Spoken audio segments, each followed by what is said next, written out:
my chicken. What would you do for a Klondike bar? Would you be a chicken for a Klondike bar? Yeah, how about you? Yeah, no cluck, no Klondike. Oh, nice chicken. For that chocolate-coated ice cream, loaded big and thick, no room for sticks. What would you do for a Klondike bar? Just a few more clucks. All right, my friends, what would you do for a Klondike bar? That is the theme for today's talk. What would you do for a Klondike bar? So earlier in the week, I spoke to you about a quote by Eric Thomas, and the quote was, "When you want to succeed as badly as you want to breathe, then you will be successful." Okay? And what I did was I flipped the quote and I said, when you want to breathe as much as you want to be successful, then you will be able to breathe. And so my interest tonight in bringing up the question, what would you do for a Klondike bar? Of course, I'm not asking you to eat a Klondike bar if they even make Klondike bars anymore, okay? What I'm asking you is, what would you do to breathe? What would you do to really be able to breathe and to really be able to go out and do the things that you want to be able to do, and to go out and to be able to do the things that you are not currently able to do that cause you distress, okay? And there's like a lot of times we say to ourselves, we say, well, what would you do for a Klondike bar? What would you do for $1 million? What would you do to be able to breathe, right? And in particular, being able to breathe, okay, is something that you would think people would be able to go to any lengths, or would be willing to go to any lengths in order to be able to breathe better, right? But what I find in many cases, and it's not just for people who have respiratory disease or cardiovascular disease, but it's for people in general, okay? People get scared about something, and when they get scared, it can occur because of a precipitating incident. It can occur because of a diagnosis. You've been diagnosed with COPD or pulmonary hypertension or pulmonary fibrosis, and that scares you into action. Sometimes fear is something that motivates us, right? Or maybe you've had a heart attack, or maybe you've had bypass surgery, right? But the thing is that those are the times right after diagnosis, right after surgery, right after a myocardial infarction, right after a near-death experience or an accident or this and that and the other thing. Those are the times when the seeds and the fields for behavior change are the most fertile, okay? And what do I mean by that? I mean, you had a heart attack, it scared the hell out of you, and you are now grateful to be alive. However, so you are grateful to be alive. So what do I mean by that? So as an example, you have a heart attack, okay? Let's not say you, let's say somebody has a heart attack and they're scared, okay? How did this happen to me? I'm so fit. I have nobody in my family who has heart disease. Why did I have a heart attack? I am gonna change things around right now. And they leave the hospital thankful that they're still alive, and they're willing to exercise every day, and they go to cardiac rehab 3 times a week, and they watch what they eat, and they do their stress management, relaxation training. Except that now they're starting to feel better, and now they're starting to be a little bit less afraid, because they're like, hey, you know what? This heart attack actually wasn't as bad as I thought it might be, or wasn't as bad as it could have been.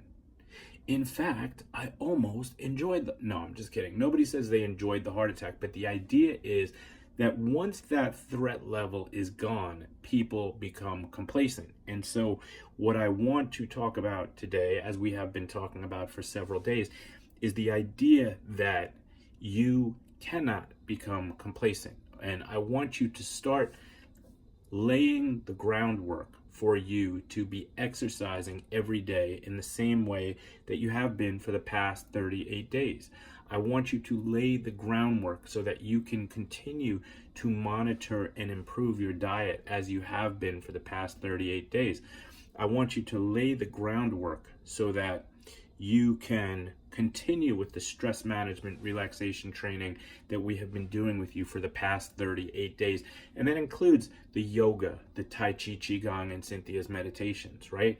These things are still here. They still exist, okay? And guess what? It's like anything else. Use it or lose it. Move it or lose it. Move it or lose it. Use it or lose it. How long can this go on? Use it or move it. Move it or lose it. But the point is, as I tell you over and over and over again, exercise is like pushing a car uphill. Exercise is like pushing a car uphill, and it takes a lot to get that car moving, but we're there. We're 38 days into the move. We're practically halfway through the desert already, okay? We can almost see the other side of the desert. So we're moving. The hard part is over. We've gotten the car moving. We've got some motion. We've overcome inertia. A body at rest remains at rest unless acted on by an external force. Well, the external force, I'm not going to say something corny like the external force is Pulmonary Wellness Online, the external force. Pulmonary Wellness Online, the external force. That's not what I'm going to say. The external force is you. And the external force was you making a decision that you are going to apply the stimuli that is necessary to get this car in motion. You're going to fill the tank with gas. You're going to make sure that the car's tires have enough air. You're going to make sure that your oil filter is clean and ready to go. You're going to make sure you have snacks for the trip. Healthy ones, of course, right? So the idea is we've taken all these steps to get the car road ready. And we have been traveling for 38 days, right? Now is not the time to say, you know what? Forget it. I don't really want to go to Healthville anymore. I don't really want to go there, right? No. Now is the time to dig down deep and remember the motivation that got you to this point. Remember the reasons why you are fighting tooth and nail every day to do your exercise, to do your strength training, to do your Tai Chi, Qigong, your yoga, your meditation, your this, your that, the other thing. For God's sake, already. The point is, keep the car rolling, okay? Now, are there going to be glitches along the way? Absolutely, there's going to be glitches. Is going to be traffic? Yeah. Is there going to be accidents on the road? Yeah. Okay. But the point is, we have the momentum now. Okay. We've been climbing. Keep climbing. Now, back to when you want to succeed, as bad as you want to breathe, then you'll be successful. And what would you do for a Klondike bar? This is what I want to talk about with respect to perspective, okay? Perspective. I want you to think back to the most exciting times in your life, okay? They may be personal, they may be professional, they may be academic, they may be athletic, etc., etc., etc. Let's use the example of a straight A student, okay? The valedictorian in their class. Now, some of you, including me, may be going, yeah, right, valedictorian, right. But here's the thing. For the valedictorian, okay, the motivation is excellence in education, okay? For the athlete, the motivation is excellence in athletics, victories, okay, championships. Think back to when you got your first job out of school, okay, and your desire to excel at that job. You wanted a raise, you wanted a promotion, you wanted to be able to take your girlfriend or boyfriend out on Saturday night, and you wanted some extra spending money without going to ask your parents, right? Except now, the motivation is so much greater, because what is the motivation? I want to be able to breathe. I want to be able to breathe. As the American Lung Association used to say, before that was commandeered by the COPD Foundation, who now says it for some reason, if you cannot breathe, nothing else matters. So the question is, do you want to breathe, or do you want to not be able to breathe? Okay, either way, it comes out to a net effect of the same thing. Okay, so what would you do to be able to breathe? What are you willing to give? What are you willing to sacrifice? What actions are you willing to take if the key on the other side unlocks the door to better breathing?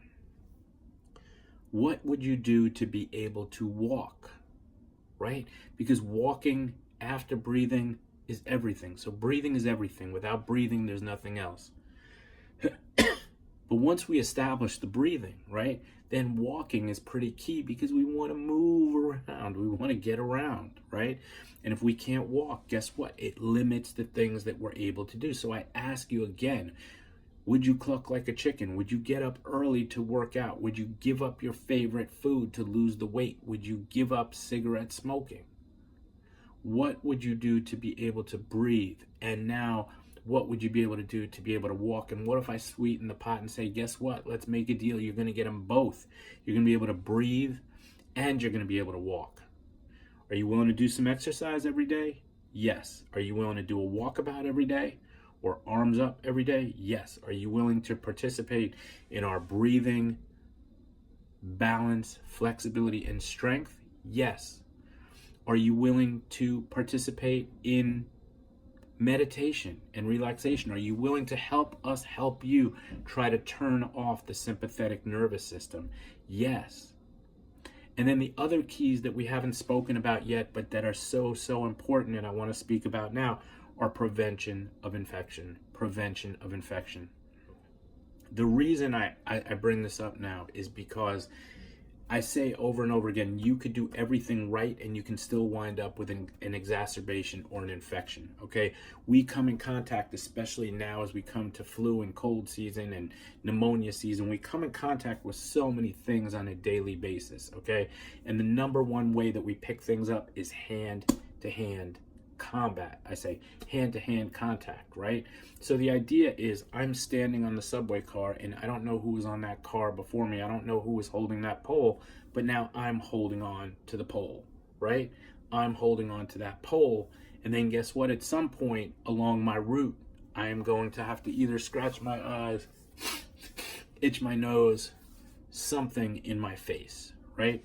And then anyone who's touched that pole before me, and anything that they've had before that managed to get its way onto my hands, now can be introduced into my body through the mucous membranes of my eyes, my nose, or my mouth, okay? So keys to that are frequent hand washing, and we know that we cannot always have access to soap and water. So this is why I recommend to people carrying some type of antibacterial cream. Is it great? Are there people going to say, no, don't use the antibacterial cream because it kills all your good bacteria with your bad bacteria? Okay, I'd rather lose a little good bacteria and have it fight off the flu for me that I just picked up on the D train. Okay, get it, okay? Now, other things. Avoid sick people, okay? Of course, if it's your grandson's kindergarten graduation, you want to be there, of course, but guess what? If your grandson has a cold or the flu or this or that or the other thing, are you willing to risk getting sick in order to attend? Maybe you are, maybe you're not. That's a personal decision, but all I'm saying is give some thought to the things. What are you willing to do to not get sick? What are you willing to do to not get the flu? Are you willing to get the flu shot? I am. I got it. Are you willing to get the pneumonia vaccine? I am. I didn't because I'm not old enough yet. But given the opportunity, I would take the pneumonia vaccine, okay? Am I willing to wash my hands 10 times a day to make sure I don't get a cold that lasts for 10 days? Absolutely, okay? So keep these things in mind. Again, ask yourself, what am I willing to do to be able to breathe? What am I willing to do to be able to walk? What am I willing to do to be able to take care of myself and not have to rely on somebody else for my everyday activities of daily living? What am I willing to do in order to be able to do my own shopping and my own food preparations and even do the dishes afterwards? Okay, my question would be, what am I willing to do to not do the dishes? What am I willing to do not to do the dishes? But again, when you cannot take care of yourself, you don't realize the simple pleasures of being able to do things for yourself again, okay? So again, what would you be willing to do to not get sick? These are important questions, and then we have to weigh out the choices. What would you be willing to give up to not have your disease progress? Are you willing to give up cigarettes? Does the benefit of giving up the cigarettes, even if it's a long-term benefit that you don't see right away, worth giving up that beautiful cigarette that brings you pleasure for now, okay, but it's so painful in the end? There's a line from a Billy Joel song, and I'm going to try to think of it right now. It goes, "Sweet Virginia cigarettes, now I understand." Wait, Sweet Virginia cigarettes. Let me see if I can find it.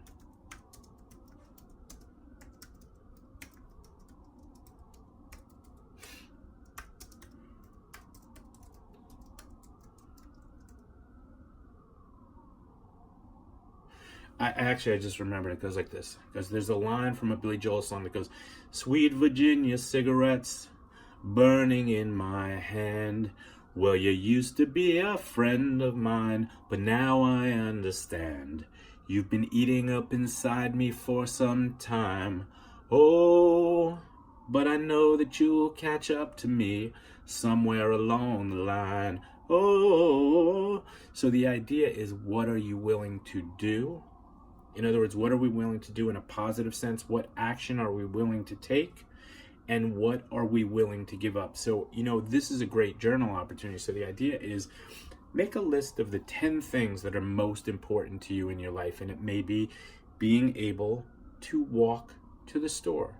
It may be being able to bike on the shore. It may be being able to break dance on the floor. I'm done rhyming. Okay?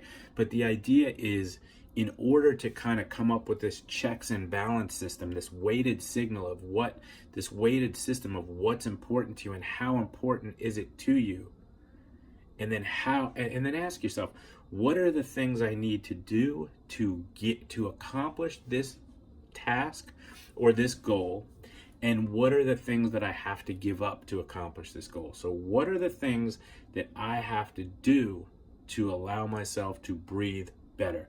What are the things that I have to give up to allow myself to breathe better? Next thing, what are the things I have to do and I am willing to do in order to be able to walk? What are the things I have to give up in order to be able to walk? Okay, what are the things that I have to be able to do in order to go to the store and shop? What are the things I have to give up? These are the kind of questions you have to ask yourself. And the reason why I bring this up is because I want to know what you'll do for a Klondike bar. Klondike bar. I was saying it in the original Klondike version. But the idea, my friends, is that you must ask yourself, what do you want to do? What do you have to do to do it? What do you have to not do to do it? Okay? What do you have to do to not get sick? What do you have to do to not wind up in the hospital with an exacerbation? What do you have to do to attend your granddaughter's graduation in California? What are the steps that you have to take? And then what are the things that are going to be what are the things that are going to be helping us to do them? And then what are the things that are hindering us? And what are the things that are actually getting in our way of doing those things? And then how do we bolster the what we need to do and eliminate the what are getting in our ways? Okay? Again, when you want to succeed as bad as you want to breathe, then you'll be successful. When you want...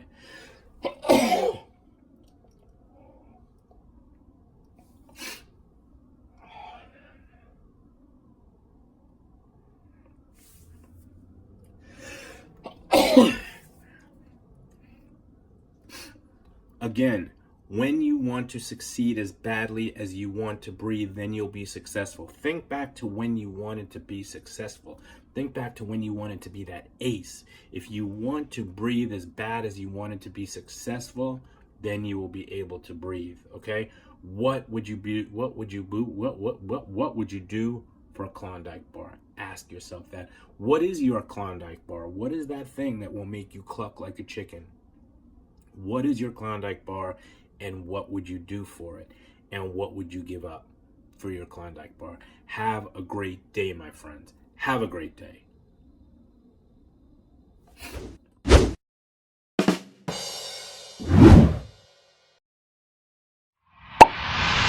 Okay, I'm gonna need you to blow into this. Okay. Oh!